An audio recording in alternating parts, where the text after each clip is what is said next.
जय जय हनुमान जय जय हनुमान जय हनुमान जय जय हनुमान जय हनुमान जय जय हनुमान। दुर्गम काज जगत के जेते, सुगम अनुग्रह तुम्हारे तेते। इस सहायता के बदले में क्या चाहिए आपको? और अब उत्तर भी दीजिए। हनुमान जी, अति उत्तम। इनकी गोद में मैं 100% सुरक्षित हूँ। जय सिया राम। अरे ये बालक तो जाग रहा है। किंतु आपने हमें बताया नहीं कि सहायता के अवैध में आपको क्या चाहिए। क्या आप दोनों ने वो गीत गाना छोड़ दिया? क्या? राम कथा।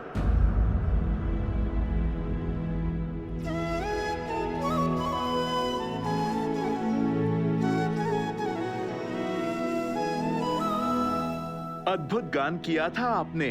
एक बार पुनः मेरे लिए उसका गान करें। कदापि नहीं।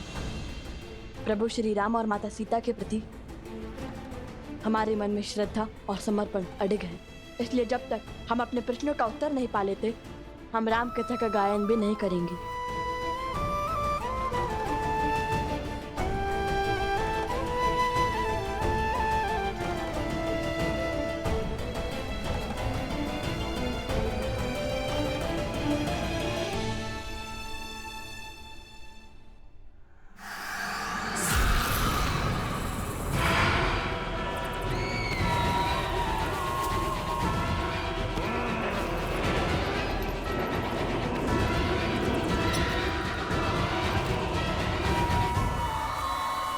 हम प्रश्न करना चाहते हैं उनसे, और ये प्रश्न केवल उनसे नहीं हो सकता, तो चल पड़े माता सीता को खोजने। अब ये खोज शीघ्र पूर्ण होगी। तो राम कथा का गान भी तभी होगा। अद्भुत आनंद आ रहा है। हनुमान जी ने मुझे अपने शीश पर उठा रखा है। आनंद, परम आनंद। हाँ, हनुमान जी, नहीं नहीं, नीचे मत रखो, आनंद आ रहा था।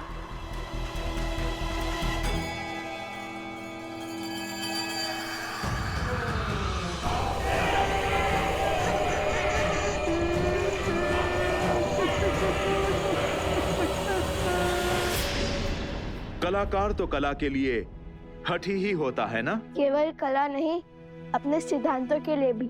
बचाओ, बचाओ, बचाओ, बचाओ, बचाओ, बचाओ।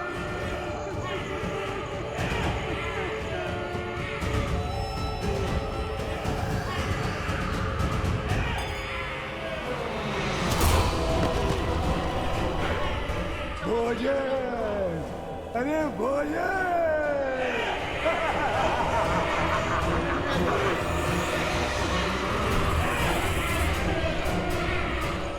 बचाओ, नहीं, नहीं।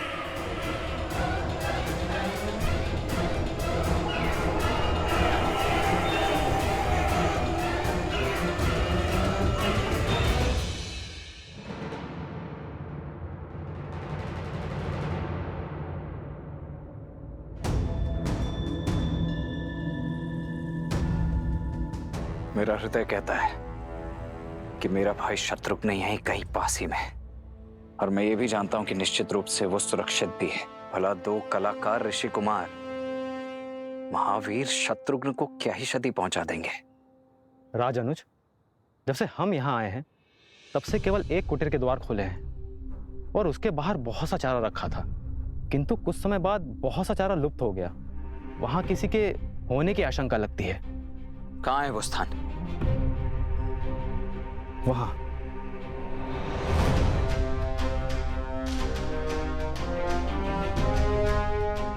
ये इतना सारा चारा गौ अथवा किसी अश्व के लिए ही होता है।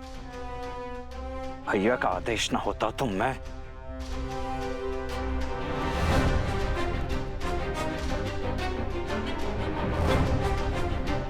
हाँ, यही है। चौथी बार चारा लेकर आया है यहाँ पर।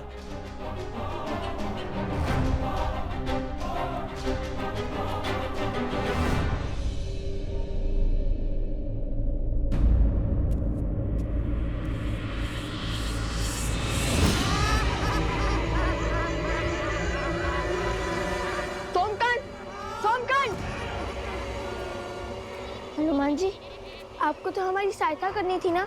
कुछ हमें कुछ करना होगा। नहीं, तुम्हारी रक्षा करने हेतु मैं बाध्य हूं। ये परीक्षा है मेरी, मुझे ही पूर्ण करने दो।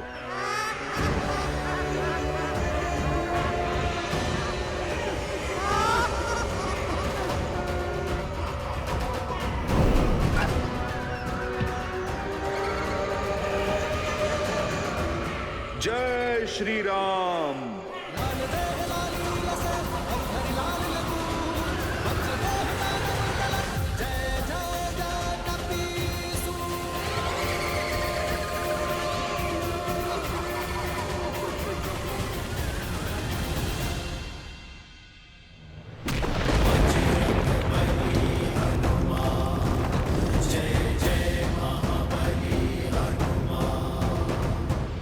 ये बालक मेरे साथ हैं।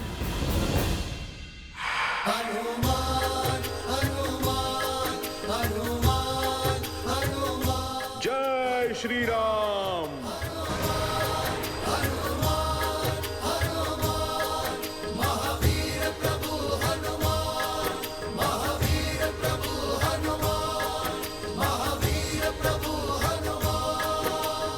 धन्यवाद हनुमान जी, आपने मुझे बचा लिया।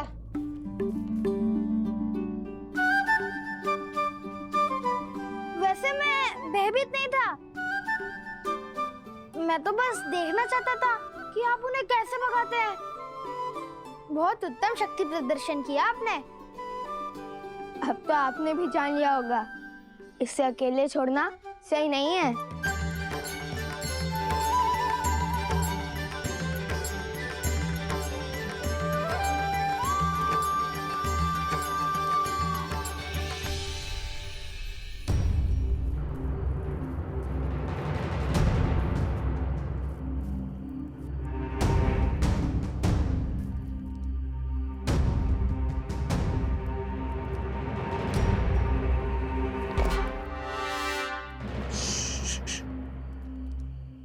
कोई भी ध्वनि नहीं होनी चाहिए। यदि उन्हें ज्ञात हुआ कि हम यहाँ हैं, तो वो शत्रुघ्न का स्थान बदल देंगे।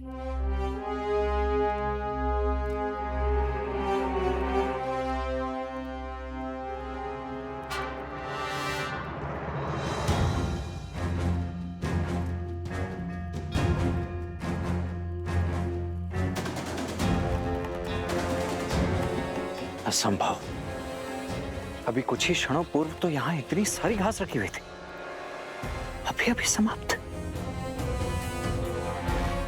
यह निश्चित रूप से किसी अश्व का ही भोजन है, परंतु यहां कहीं कोई अश्व दिखाई क्यों नहीं दे रहा है? मित्र, ये अश्व को खोज रहे हैं या राजनु शत्रुघ्न को?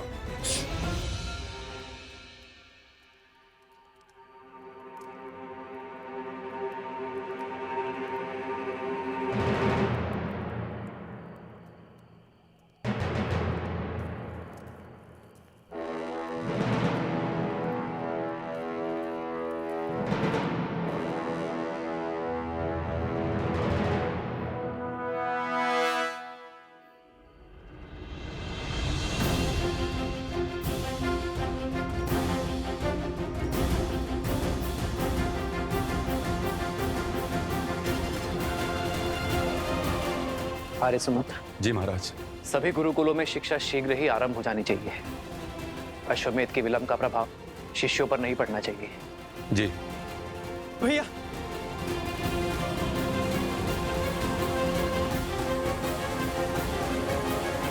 क्या हुआ भरत? सब कुशल तो है ना? नहीं भैया, वो शत्रुघ्न।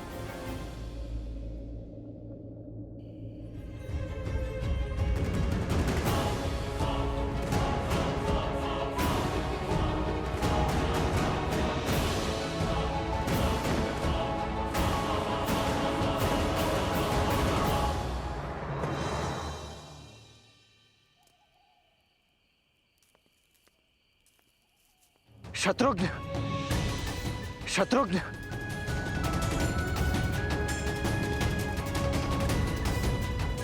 शत्रुघ्न,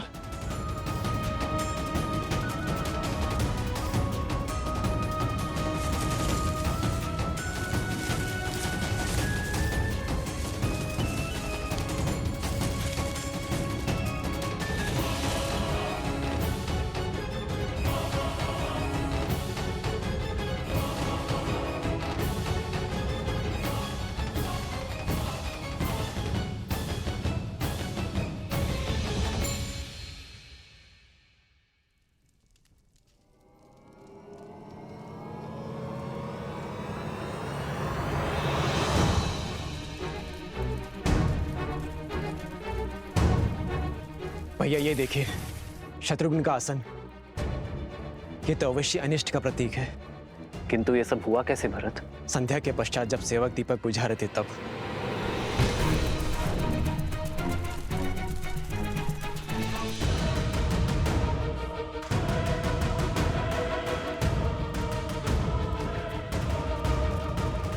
यदि कोई अनिष्ट हुआ भी है तो भी वो हमारे शत्रुघ्न को हानि नहीं पहुंचा पाएगा।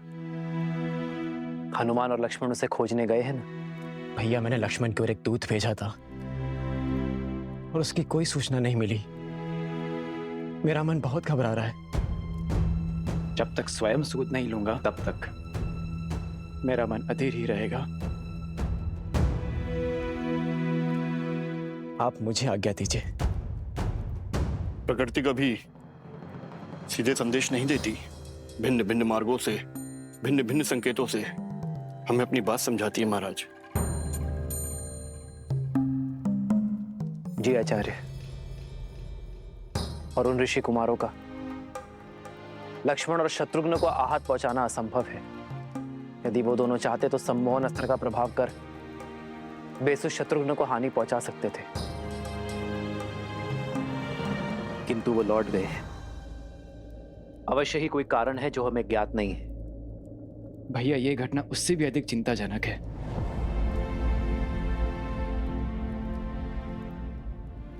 मैं नहीं चाहता मेरा अनुज चिंता में रहे।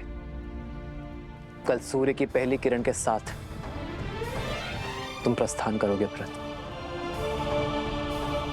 जो आज्ञा भैया।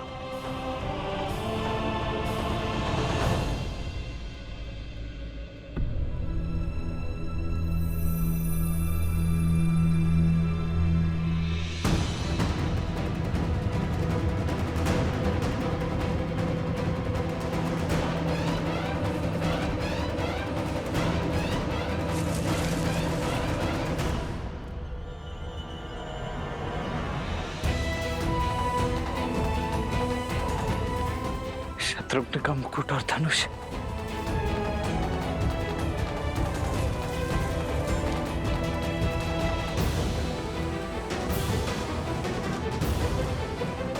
अर्थात मेरा संदेह सत्य ही है। शत्रुघ्न को उन दोनों ऋषि कुमारों ने ही छिपा है।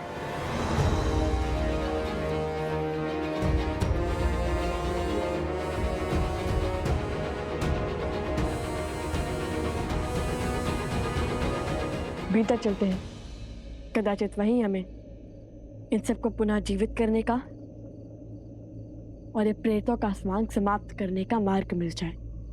द्वार खोलता हूं।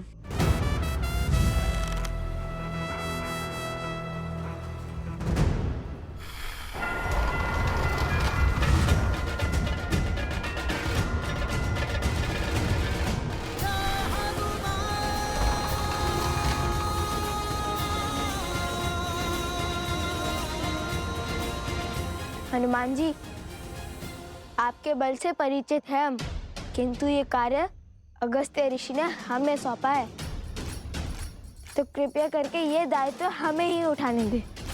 मैंने तो केवल आपकी सहायता माता सीता को खोजने की कीजिए, हमारा मार्ग सरल बनाने में नहीं। जो आ गया ऋषि कुमार। आप द्वार के बाहर ही यहाँ पर अपनी दृष्टि रखिए। परंतु छोड़िए और यहाँ रुककर यहाँ की दृष्टि रखिए। ये हमारे राजा लव का आदेश है।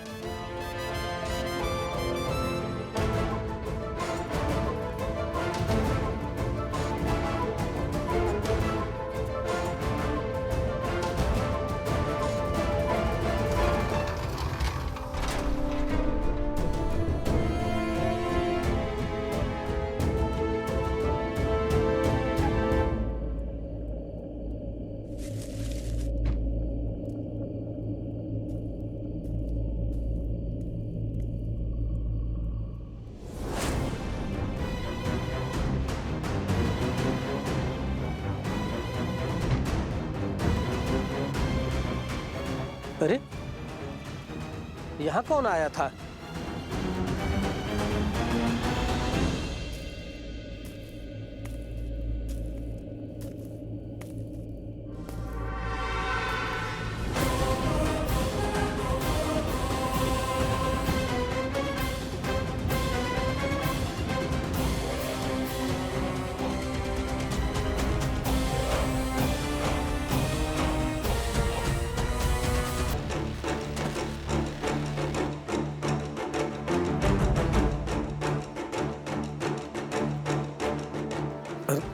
राजानुज, आप यहाँ कैसे? पहले ये बताओ, ये यहाँ कैसे?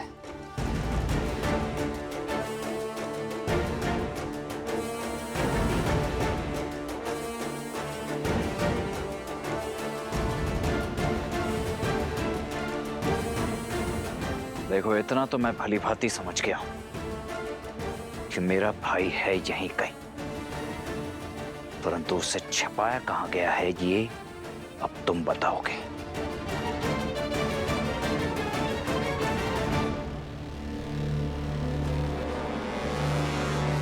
राजद्रोह मत करवाइए राजानुज, मैं ये लांछन सह नहीं पाऊंगा। तब तो एक ही मार्ग शेष है, मेरा वारसा हो तुम।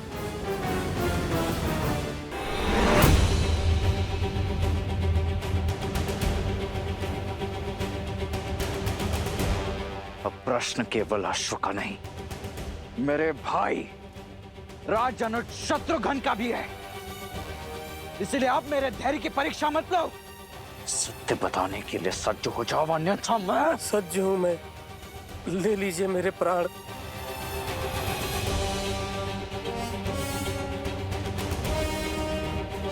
अच्छा लगा ये देखकर कि इक्ष्वाकु वंश ने जो धर्म का बीज कौशलराज में बोया था, वो अब राजभक्ति का घनघोर वृक्ष बन चुका है। किंतु मेरी एक बात ध्यान से सुन लो, या तो आज तुम्हारे मुख से सत्य निकलेगा, अन्यथा निकलेंगे प्राण, और केवल तुम्हारे नहीं, उन दोनों ऋषि कुमारों के भी। युद्ध में 2 क्षण भी मेरे समक्ष टिक नहीं पाएंगे, वो धराशायी हो जाएंगे तुम्हारे नए नवेले राजा।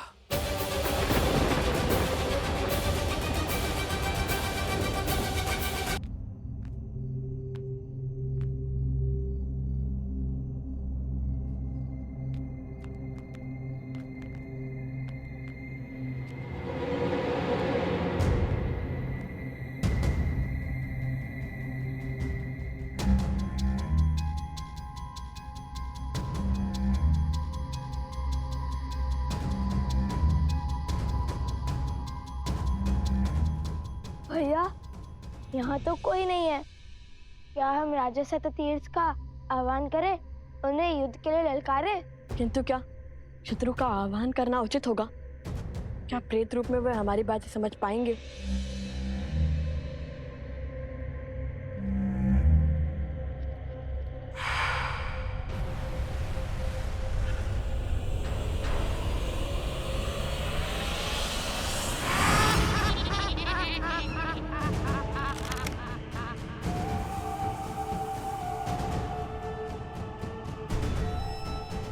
भैया, अब तो प्रेत भी आ गए।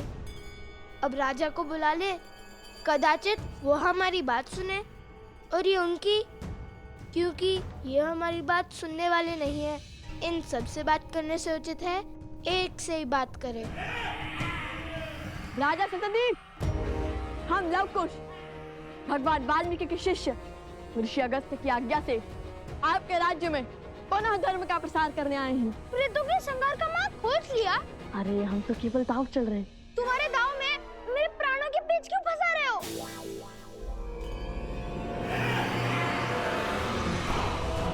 भैया, ये तो हमारी ही ओर आ रहे हैं।